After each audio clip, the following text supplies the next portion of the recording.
Bonjour à tous et bienvenue sur Tutti Africa. Nous ouvrons cette édition de Gatsingo avec l'actualité au Mali. Le gouvernement de transition est déterminé à lutter contre le terrorisme dans le pays. Ce 20 janvier 2024, lors de la commémoration du 63e anniversaire des forces armées maliennes, un bilan des opérations de reconquête du territoire a été fait. Selon Adama Diabaté, spécialiste en géopolitique et directeur adjoint à l'Institut universitaire pour le développement territorial, les forces armées maliennes ont, au cours de l'année 2023, coupé les ailes au terrorisme soutenu par l'Occident dans le pays et qu'il ne reste que les pieds.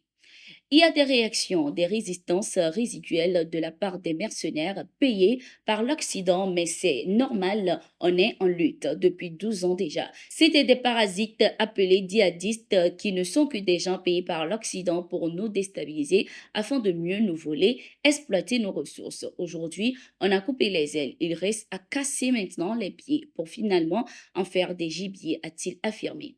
Adama Diabaté a indiqué par la même occasion aux médias russes Sputnik que l'armée malienne joue un rôle important dans l'affirmation de la souveraineté du pays et le maintien de l'ordre sur le sol malien. Il a également laissé entendre que l'amélioration de la situation sécuritaire au Mali est un rêve qui a dépassé l'entendement et l'espoir des populations.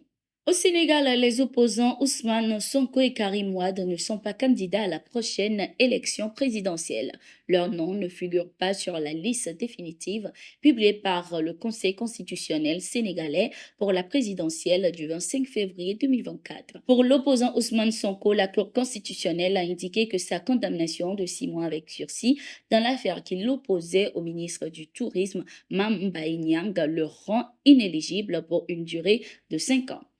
Du côté de Karim Wade, fils de l'ancien président Abdoulaye Wade, qui a renoncé à sa nationalité française il y a quelques jours, le Conseil a invoqué sa fausse déclaration sur l'honneur par rapport à sa nationalité exclusivement sénégalaise.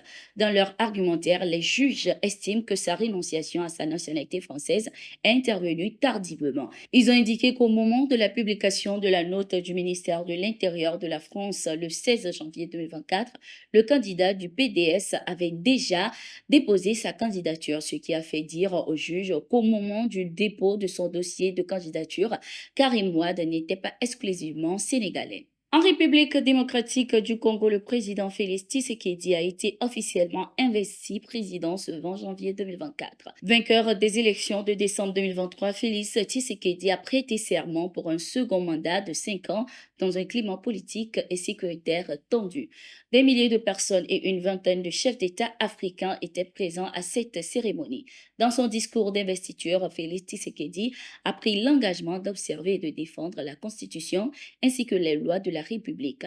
Il a également promis de maintenir l'indépendance de la RDC et l'intégrité de son territoire. Le chef de l'État, dont la réélection est contestée par l'opposition qui réclame l'annulation de la présidentielle, s'est voulu rassembleur promettant de veiller à ce que ses rivaux à la dernière présidentielle participent dans la gouvernance de la RDC victime dans sa partie est de l'agression rwandaise.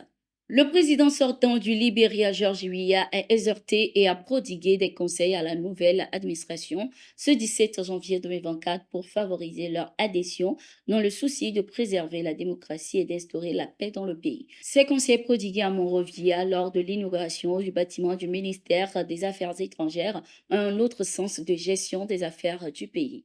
Si vous n'êtes pas invité à la cérémonie, asseyez-vous à la maison et préparez votre repas. Je veux que nous regardions et constations que dans 3 mois, toutes les routes seront pavées comme promis par le gouvernement élu, a-t-il déclaré. Le colonel Sakor a réaffirmé l'engagement de la sécurité conjointe à assurer une protection maximale lors de l'investiture de Boakai et plusieurs délégations étrangères sont également attendues afin d'assister à cette passation de pouvoir.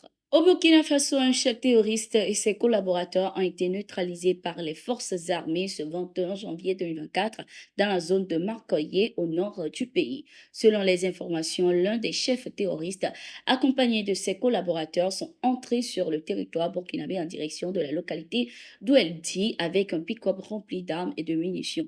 Ils ont été localisés et neutralisés par les vecteurs aériens.